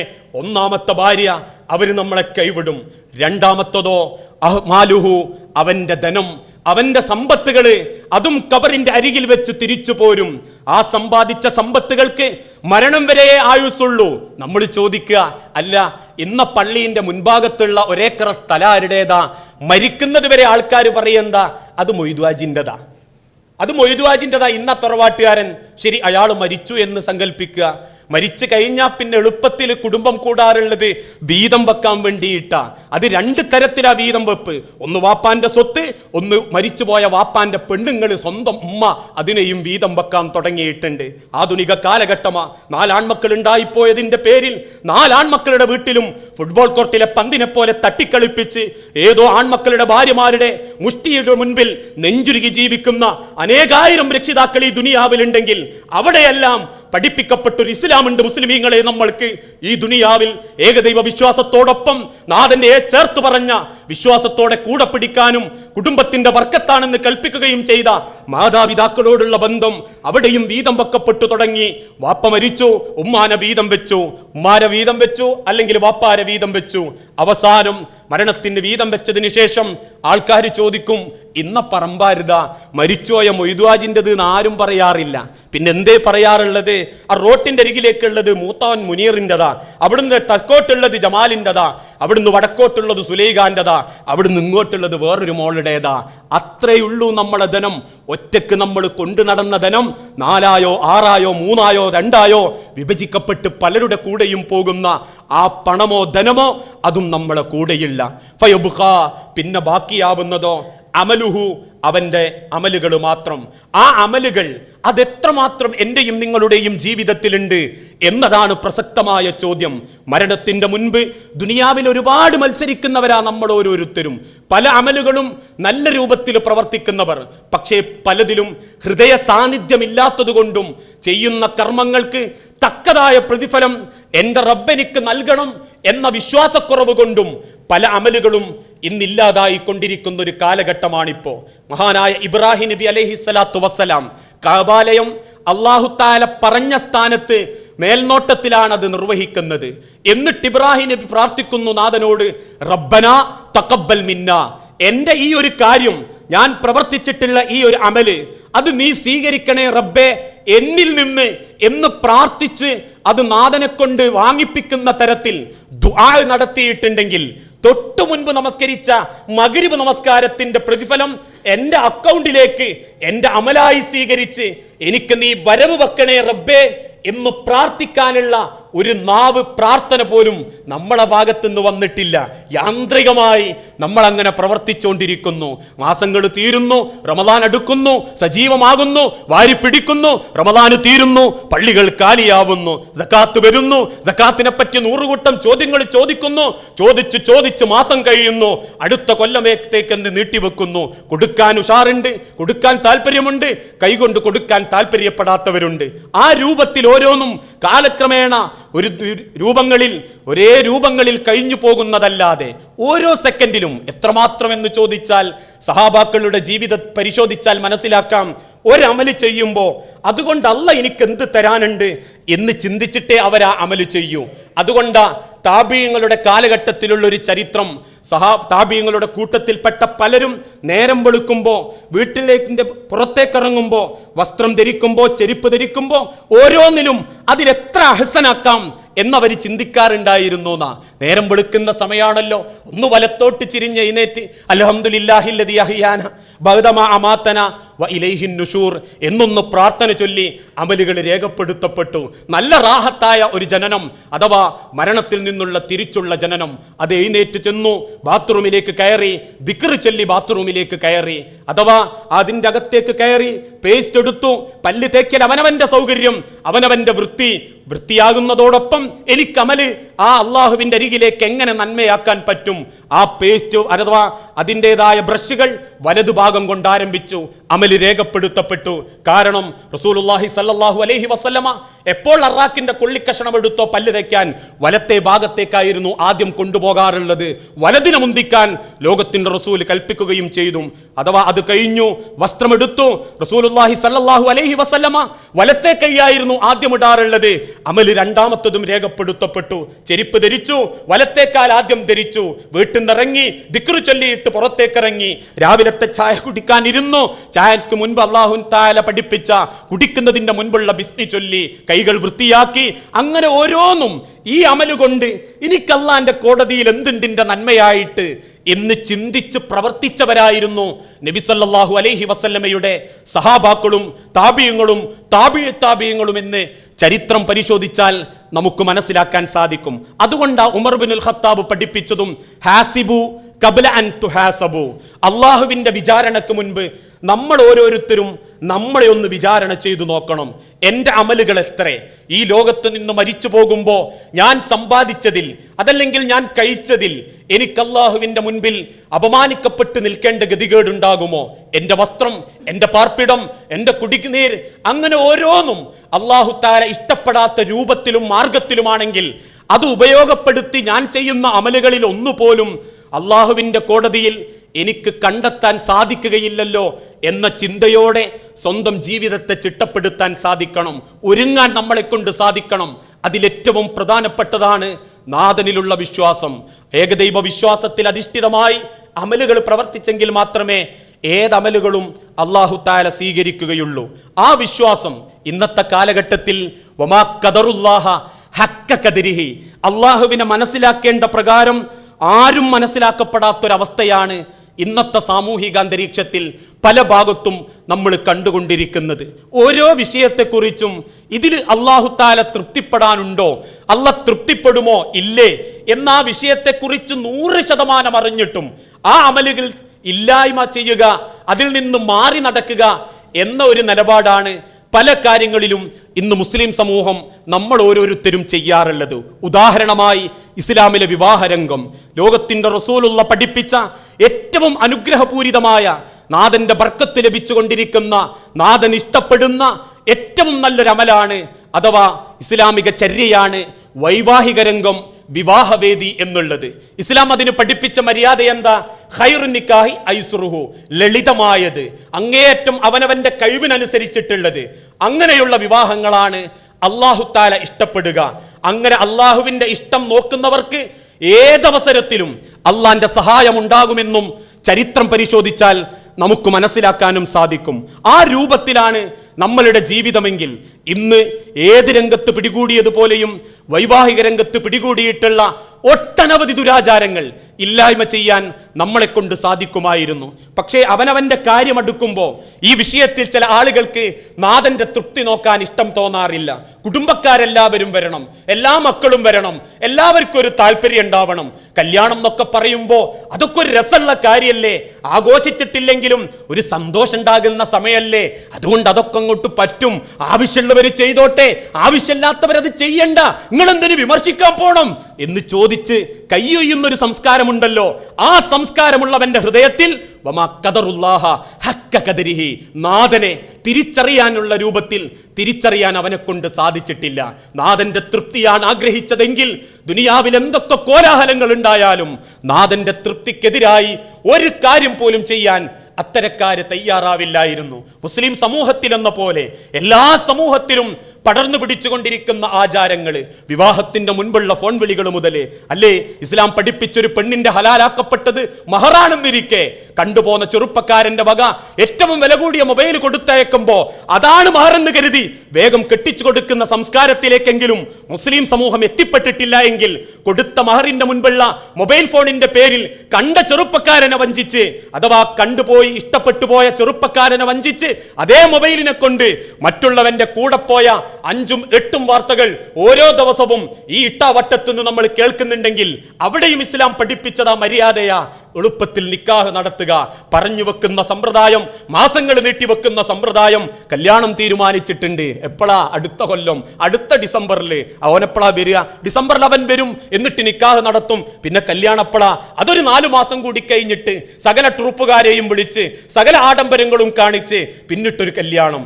അങ്ങനെ ഓരോ രംഗത്തും അള്ളാഹുവിന്റെ ബർക്കത്ത് ലഭിക്കാതിരിക്കാൻ ഏതൊക്കെ മാർഗങ്ങളുണ്ട് എന്ന് അന്വേഷിക്കുന്ന രൂപത്തിൽ ആ രംഗത്ത് കലുഷിതമായ പ്രവർത്തന രീതികൾ വ്യാപിച്ചു കൊണ്ടിരിക്കുന്നു.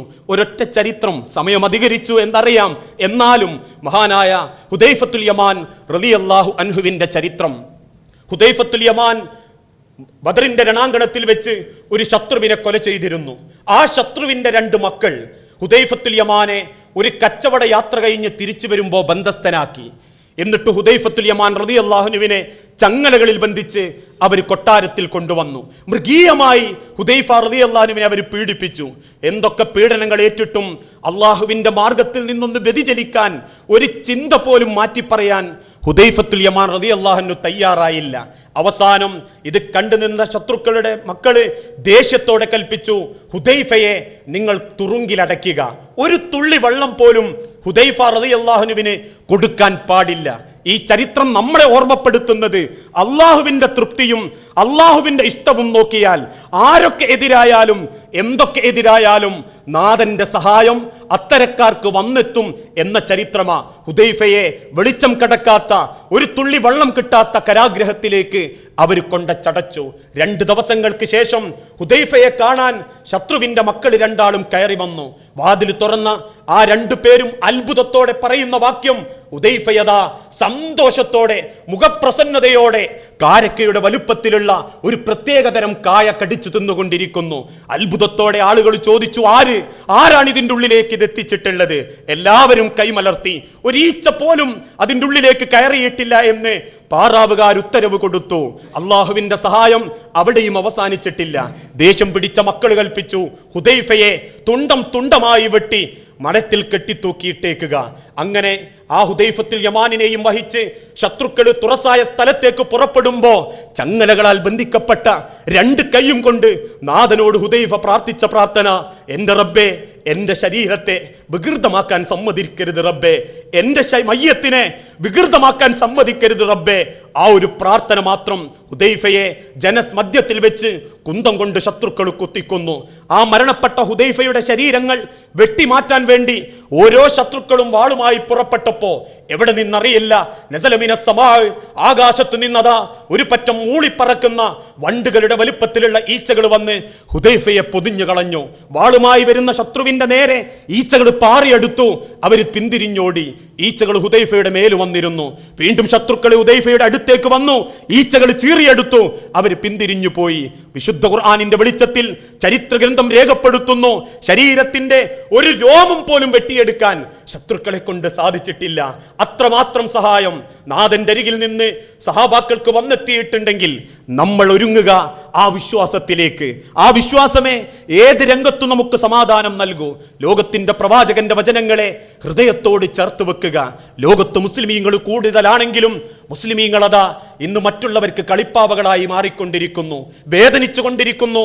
മുസ്ലിം സമൂഹങ്ങൾ ഓരോന്നും കോഴിക്കോട് ജില്ലയിലെ പാവപ്പെട്ട ഒരു പെൺകുട്ടിക്ക് വേണ്ടി കല്യാണം ആലോചിച്ച് കെട്ടിയവൻ വിദേശ പൗരനായി പോയതിന്റെ പേരിൽ അറബി കല്യാണമെന്നും കൂട്ടിക്കൊടുപ്പുകാരെന്നും യത്തീംഖാനകൾ കൊള്ളപ്പണത്തിന്റെ തീവ്രവാദത്തിന്റെ കേന്ദ്രങ്ങളെന്നും ഓരോ എഡിറ്റോറിയലുകളും ഓരോ കേരള മീഡിയകളും ആഴ്ചകളോളം ആ വിഷയത്തെക്കുറിച്ച് തിരിച്ചും മറച്ചും തിരിച്ചും ഛർദ്ദിച്ചിട്ടും കേരളക്കരയിലുള്ള മുസ്ലിമീങ്ങളെ ഒന്നടങ്കം കൂട്ടിക്കൊടുപ്പുകാരായി അവതരിപ്പിക്കപ്പെട്ടിട്ടും ഇന്നിതാ ഒരു കാലഘട്ടത്തിന്റെ ഓർമ്മക്കെന്നോണം 20 വർഷം ജീവിച്ചൊരു പെണ്ണ് ലോകത്തേറ്റവും വലിയ ദൈവമെന്ന് ഭഗവത്ഗീത അതല്ലെങ്കിൽ ഭഗവാൻ എന്ന് അവകാശപ്പെടുന്ന ഒരു സാധു സ്ത്രീ, നാഥന്റെ മുൻപിൽ ഒന്നിനും പറ്റാത്തൊരു സാധു സ്ത്രീ, മാതാ അമൃതാനന്ദമയിയുടെ ജീവിതത്തിനുള്ളിൽ സംഭവിക്കുന്ന കൊള്ളയും കൊള്ളിവെപ്പും വേശ്യാലയങ്ങളും പിടിച്ചു പറയും കള്ളപ്പണങ്ങളുടെയും കൊള്ളയുടെയും കഥകൾ അക്കങ്ങളിട്ട് നിരത്തിയിട്ട് പോലും അതിലൊന്നെങ്കിലും കാമണിക്കൂർ എടുത്ത് ചെലവഴിച്ച് സംസാരിക്കാൻ ഈ മതേതരത്വ ഭാരതത്തിലെ വിശിഷ്യ കേരളത്തിലെ ഒരു മീഡിയകൾ പോലും തയ്യാറാകുന്നില്ലെങ്കിൽ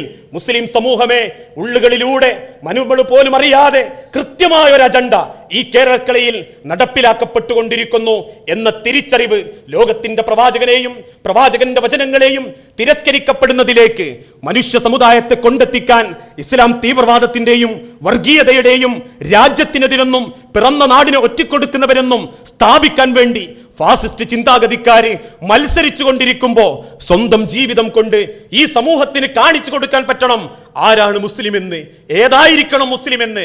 ആ തിരിച്ചറിവിലേക്ക് ജീവിതം കൊണ്ട് ഉത്തരം കൊടുക്കാൻ നമ്മളെ കൊണ്ട് സാധിക്കേണ്ടതുണ്ട്.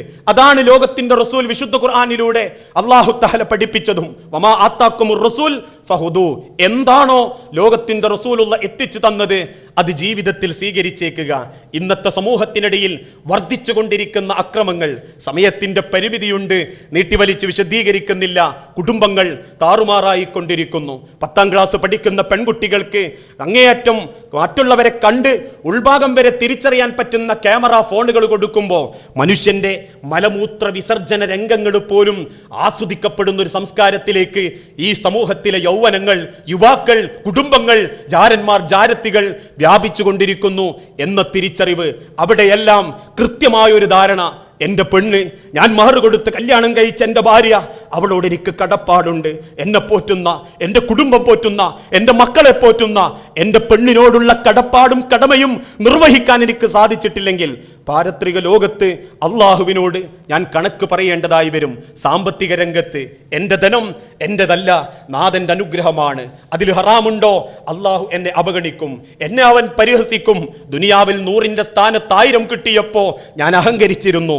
എൻ്റെ പണം, എൻ്റെ സ്വത്ത് എൻ്റേതാണിത് എന്ന അഹങ്കാരം എനിക്ക് തോന്നിയിരുന്നു. പക്ഷേ അതേ 1000ന്റെ പേരിൽ തലയും കുമ്പിട്ട് നാഥന്റെ മുൻപിൽ വെപ്രാളപ്പെടേണ്ട വരുന്ന ഗതികേട് എനിക്ക് വന്നാൽ എൻ്റെ പണം എൻ്റെ ഏറ്റവും വലിയ ശത്രുവാണ് എന്ന തിരിച്ചറിവ് ഈ ദുനിയാവിൽ ചെലവഴിക്കാൻ നമ്മളിലേക്കല്ല നൽകിയിട്ടുള്ളതാണെങ്കിൽ അങ്ങനെ കൊടുക്കാൻ നമ്മളെ കൊണ്ട് സാധിക്കണം. വിശുദ്ധ ഖുർആൻ ആ കാര്യമാണ് നമ്മളെ ഓർമ്മപ്പെടുത്തിയതും. ലാ തഅ്കുലു അംവാലക്കും ബൈനക്കും ബാത്തിൽ, കഴിക്കുന്ന ഭക്ഷണത്തിൽ കുടിക്കുന്ന വെള്ളത്തിൽ ഒരു തുള്ളി പോലും ഹറാമില്ല, ബാത്തിലല്ല എന്നുറപ്പ് വരുത്തേണ്ടതുണ്ട്. അതാണ് ഒരുങ്ങുന്നതിൻ്റെ മുൻപ് നമ്മളുടെ ജീവിതത്തിൽ നമ്മൾ സ്വീകരിക്കേണ്ടതും. ഒരു വേള ചിന്തിച്ചു നോക്കൂ, നമ്മളുടെ ജീവിതത്തിൽ ഈ കണ്ട കാലഘട്ടത്തിൻ്റെ ഇടക്കൊക്കെ കഴിക്കുന്ന സമ്പത്തുകളിൽ അല്ലെങ്കിൽ ഉപയോഗിക്കുന്ന വസ്തുക്കളിൽ ഹറാമുണ്ട് എങ്കിൽ പിന്നെ ഈ ദുനിയാവിലെ പ്രാർത്ഥിച്ചാൽ എന്തുത്തരം നൽകാനാ അല്ലാ? മരിച്ചു ചെന്നാൽ പോലും അത്തരക്കാർക്ക് നാഥന്റെ മുൻപിൽ അപമാനകരമായ ശിക്ഷയല്ലാതെ മറ്റൊന്നുമില്ല എന്ന് വിശുദ്ധ ഖുർആൻ പഠിപ്പിച്ചിട്ടുണ്ടെങ്കിൽ ചിന്തിക്കണം നമ്മളെ സമ്പത്തുകളെ പറ്റി. അതിൽ ഹലാലുണ്ടോ, അതിൽ ഹറാമുണ്ടോ? ഹറാമുണ്ടെങ്കിൽ ഞാനത് തിരുത്തേണ്ടതല്ലേ? എനിക്കത് ഉപയോഗിക്കാൻ പറ്റുമോ എന്നാവർത്തിച്ച് ചിന്തിച്ച് അതിൽ നിന്നും രക്ഷ നേടാൻ സാധിക്കണം. അതേപോലെ ശരീരം കൊണ്ട് നേരത്തെ സൂചിപ്പിക്കപ്പെട്ടതുപോലെ ഈ തന്ന ശരീരം നമുക്ക് രമിക്കാൻ വേണ്ടിയിട്ടുള്ളതല്ല.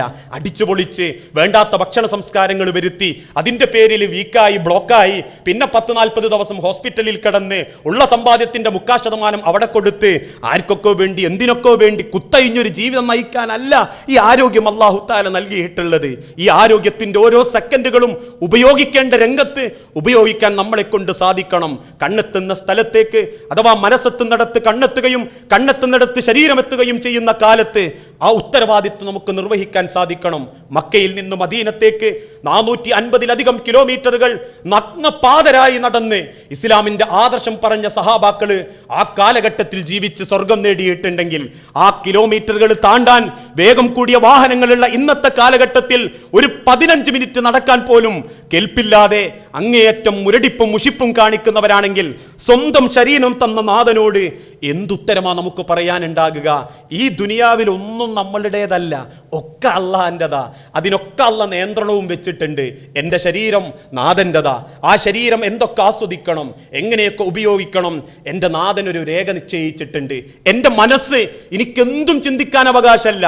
ആ ചിന്തിക്കാനും ചിന്തിച്ചുകൊണ്ട് കാര്യങ്ങൾ തീരുമാനമെടുക്കാനുള്ള ഒരു മേഖല അല്ലാഹു തആല എനിക്ക് നൽകിയിട്ടുണ്ട്. എൻ്റെ കണ്ണ് എനിക്കെന്തും കാണാം എന്നിതിനർത്ഥമില്ല. ഈ തന്ന കണ്ണിന് ചില നിയന്ത്രണങ്ങൾ അല്ലാഹു തആല വെച്ചിട്ടുണ്ട്. എൻ്റെ നാവ് ഇതുകൊണ്ട് എനിക്ക് എന്തും പറയാം എന്ന് അല്ലാഹു തആല നിശ്ചയിച്ചിട്ടില്ല. നമ്മൾ ചിന്തിക്കാനും പാടില്ല. ചില കാര്യങ്ങൾ അല്ലാഹു തആല നിഷിദ്ധമാക്കിയിട്ടുണ്ട്. അങ്ങനെ ഈ തന്ന ജന്മത്തോട്, ഈ തന്ന ശരീരത്തോട്, ഇത് നൽകിയ നാഥനോട് ഇതുകൊണ്ട് എനിക്ക് എന്ത് ചെയ്യാൻ പറ്റും എന്ന് ചിന്തിച്ചുകൊണ്ട് പ്രവർത്തിക്കാൻ നമ്മളെ കൊണ്ട് സാധിക്കണം. കാരണം ഓരോ സഹാബാക്കളും ഓരോ താബീങ്ങളും ഓരോ അമലുസ്വാലിഹാത്തുകാരും പാരത്രിക ലോകത്ത് നാഥാ നിനക്ക് വേണ്ടി ഞാൻ അത് ചെയ്തു എന്ന് പറയുമ്പോ ഒന്ന് ചിന്തിക്കും മുസ്ലിമേ. ഉമാർ ഇബ്നു യാസിർ പറയും, നാഥാ നിന്റെ മാർഗത്തിലേക്ക് ഞാൻ എൻ്റെ രക്തം കൊടുത്തു എന്ന് പറയുമ്പോ മരത്തിൽ പിടിച്ചു കെട്ടിയിട്ട് വസ്ത്രങ്ങൾ അയച്ച് ചുട്ടുപഴിപ്പിച്ച ഇരുമ്പ് കമ്പികൾ ശരീരത്തിന്റെ മർമ്മഭാഗത്തേക്ക് കുത്തിക്കയറ്റിയപ്പോ കരിയുന്ന മാംസത്തിന്റെ ഗന്ധത്തോടൊപ്പം കുത്തുന്ന ശത്രുവിന്റെ മുഖത്തു നോക്കി സുമയ്യ പറഞ്ഞ മറുപടി അല്ലാഹു അക്ബർ. ആ സുമയ്യ പറയും, നാഥാ എൻ്റെ ജീവൻ ഞാൻ നിനക്ക് കൊടുത്തു എന്ന് പറയുമ്പോ ഉഹുദിന്റെ രണാങ്കണത്തിൽ വഹ്ശി എന്ന ശത്രുവിന്റെ ചാട്ടുളിയേറ്റ് മാറു വളർന്ന് ഹിന്ദ് കരടെടുത്ത് ചവച്ചു തുപ്പുന്ന രംഗത്ത് പോലും ആ ഹംസ റളിയല്ലാഹു അൻഹു നാഥനോട് പറയും, നാഥാ ഞാൻ എൻ്റെ കരൾ നിനക്ക് വേണ്ടി കൊടുത്തു എന്ന് പറയുമ്പോ, അല്ലെങ്കിൽ ചുട്ടുപഴുത്ത മണലാരണ്യത്തിൽ മലർത്തിക്കടത്തി നെഞ്ചത്ത് വലിയ പാറക്കല്ലുകൾ വെച്ച് ചാട്ടുവാറുകളെ കൊണ്ട് അടിച്ച് രക്തത്തുള്ളികൾ തെറിപ്പിക്കുമ്പോഴും കഴുത്തിൽ കയറിട്ട് മക്കയിലെ മദീനയിലെ മണലാരണ്യത്തിലൂടെ മഹാനായ ബിലാലിനെ വലിച്ചയച്ചു കൊണ്ടുപോകുമ്പോ, നാഥാ നിന്റെ മാർഗത്തിൽ ഞാൻ എൻ്റെ തൊലി കൊടുത്തു, രക്തം കൊടുത്തു എന്ന് ബിലാൽ പറയുമ്പോ ഞാനുങ്ങളും എന്തു പറയുന്നു കരുതിയിട്ട നാഥന്റെ കോടതിയിൽ എന്തേ ശരീരം കൊണ്ട് കൊടുത്തത്? എന്തേ മനുഷ്യരെ നമ്മളെ ജീവിതം കൊണ്ട് നാഥന്റെ മാർഗത്തിൽ നമുക്ക് ഉപയോഗിക്കാൻ സാധിച്ചത്? അതാണ് വിശുദ്ധ ഖുർആൻ പഠിപ്പിച്ചതും. ഈ ഓരോ രംഗത്തും നമ്മളൊരു മുന്നൊരുക്കങ്ങൾ നടത്തണം. വിശ്വാസ രംഗം, പ്രവാചക സ്നേഹരംഗം, സാമ്പത്തിക രംഗം, നമ്മളുടെ ശരീരം കൊണ്ടുള്ള രംഗം. അങ്ങനെ 4 രംഗം കൊണ്ട് നമ്മളെ ജീവിതത്തെ നമ്മളൊന്ന് കൂട്ടിപ്പിടിച്ചാൽ വല്ലാഹി മരിച്ചു പോകുമ്പോൾ നമുക്കെങ്കിലും ഒന്ന് ആശ്വസിക്കാം. നാദാ, ആരൊക്കെ എന്തൊക്കെ വിലയിരുത്തുകൾ നടത്തിയാലും മരിച്ചതിന് ശേഷം പലരും വിലയിരുത്തുന്നത് പോലെ നല്ല മനുഷ്യനായിരുന്നു, കൊടുക്കുന്നവനായിരുന്നു. ചിലർ പറയും ആളൊക്കെ ഡീസന്റ് തന്നെ, പക്ഷെ വിട്ടുകിട്ടാൻ മടിയായിരുന്നു, കൊടുക്കുന്ന വിഷയത്തിൽ പിഷ്കനായിരുന്നു എന്നൊക്കെ മരിച്ചതിന് ശേഷം 10-100 ആൾക്കാർ നാട്ടെന്ന് പറഞ്ഞാലും സ്വയം മനസ്സിലൊരു ആഹ്ലാദം. നാദാ, ഞാൻ മരിച്ചാലും എനിക്ക് അള്ളാന്റെ സ്വർഗമുണ്ട്, അല്ലെങ്കിൽ അള്ള എന്നെ അപമാനിക്കൂല എന്നൊരു സന്തോഷമുണ്ടെങ്കിൽ ആരെ പേടിക്കണം മുസ്ലിമേ ഈ ദുനിയാവിൽ? എന്തിന് അസ്വസ്ഥനാകണം മുസ്ലിമേ ഈ ദുനിയാവിൽ? എന്തിന് ഈ ദുനിയാവിന്റെ ജീവിതത്തെ നമ്മൾ ഭയപ്പെടണം? ആ ചിന്ത നമുക്ക് വന്നിട്ടില്ലെങ്കിൽ ഒരുങ്ങിയിട്ടില്ല നമ്മളാരും. ആർക്കോ വേണ്ടി അങ്ങനെ മലവെള്ളപ്പാച്ചിലെ ചണ്ടികളെ പോലെ ദിവസങ്ങൾ ഓരോന്നും കഴിഞ്ഞു പോകുന്നു എന്നല്ലാതെ ഒരുക്കം നടത്താൻ നമ്മളെ കൊണ്ട് സാധിച്ചിട്ടില്ല. ഒരുങ്ങുക, നാളേക്ക് വേണ്ടി നമ്മൾ ഓരോരുത്തരും അള്ള ഒരുമിച്ച് കൂട്ടും. തുടക്കത്തിൽ ഞാൻ പറഞ്ഞിരുന്നു, നമ്മൾ ആരൊക്കെ നാളെ കാണുമെന്ന് പറയാൻ സാധിക്കൂല. ഇന്നലെ അല്ലെങ്കിൽ ആഴ്ചകൾക്ക് മുൻപ് ഞാൻ കണ്ട പലരെയും ഇപ്പോൾ ഇവിടെ കണ്ടു, അൽഹംദുലില്ലാ. പക്ഷേ നാളെ നമ്മൾ കാണുമോ? പറയാൻ സാധ്യമല്ല. പക്ഷെ ഒന്നെനിക്ക് പറയാൻ സാധിക്കും, കാണും നമ്മൾ ഓരോരുത്തരും ഇനി, കണ്ടുമുട്ടും നമ്മൾ ഓരോരുത്തരും ഇനി. മഹ്ശറാ ലോകത്ത് എന്നെയും നിങ്ങളെയും ഇതേ രൂപത്തിൽ കൺമുൻപിൽ കൊണ്ടുവന്നിട്ടേ അല്ലാഹു തആല കാര്യങ്ങൾ തീരുമാനിക്കൂ. ഒരാളോട് പോലും അല്ലാഹ് അനീതി കാണിക്കില്ല, ഒരു വ്യക്തിയോട് പോലും അല്ലാഹ് അനാദരവ് കാണിക്കില്ല. ഈ ദീനിനെ കുറിച്ച് നീ അറിഞ്ഞോ അറിഞ്ഞില്ലയോ എന്ന് ചോദിക്കാൻ എന്നെയും നിങ്ങളെയും ഇതേ രൂപത്തിൽ അല്ലാഹ് ഒരുമിച്ച് കൂട്ടുമ്പോൾ വല്ലാഹി എനിക്ക് പറയാൻ സാധിക്കും, കാണും നമ്മൾ ഒരിക്കൽ കൂടി. അറിയിച്ചിട്ടുണ്ടോ ഇല്ലേ എന്ന അള്ളാന്റെ തീരുമാനത്തിന് വേണ്ടി ഒരുമിച്ച് കൂട്ടുമ്പോൾ അവിടെ രക്ഷപ്പെടാൻ വേണ്ടി ഒരുങ്ങുക മുസ്ലിമീങ്ങളെ. ഇന്നല്ലെങ്കിൽ നാളെ അള്ളാഹുവിന്റെ മഹ്ശറയിൽ ഒരുമിക്കാൻ അത്തരത്തിലുള്ള യഥാർത്ഥ വിശ്വാസികളിൽ അല്ലാഹു തആല നമ്മളെ എല്ലാവരെയും ഒരുമിച്ച് കൂട്ടുമാറാകട്ടെ. അല്ലാഹുവേ, അറിഞ്ഞോ അറിയാതെയോ ചെയ്തു കൂട്ടിയിട്ടുള്ള സകല തെറ്റുകുറ്റങ്ങളും നീ ഞങ്ങൾക്ക് പുറത്തു മാപ്പാക്കി നൽകണമേ. അല്ലാഹുവേ, മാരക രോഗത്തിൽ നിന്നും വേദനിപ്പിക്കുന്ന പരീക്ഷണങ്ങളിൽ നിന്നും ഞങ്ങളുടെ നാടിനെയും കുടുംബത്തെയും നീ കത്തുകൊള്ളണമേ.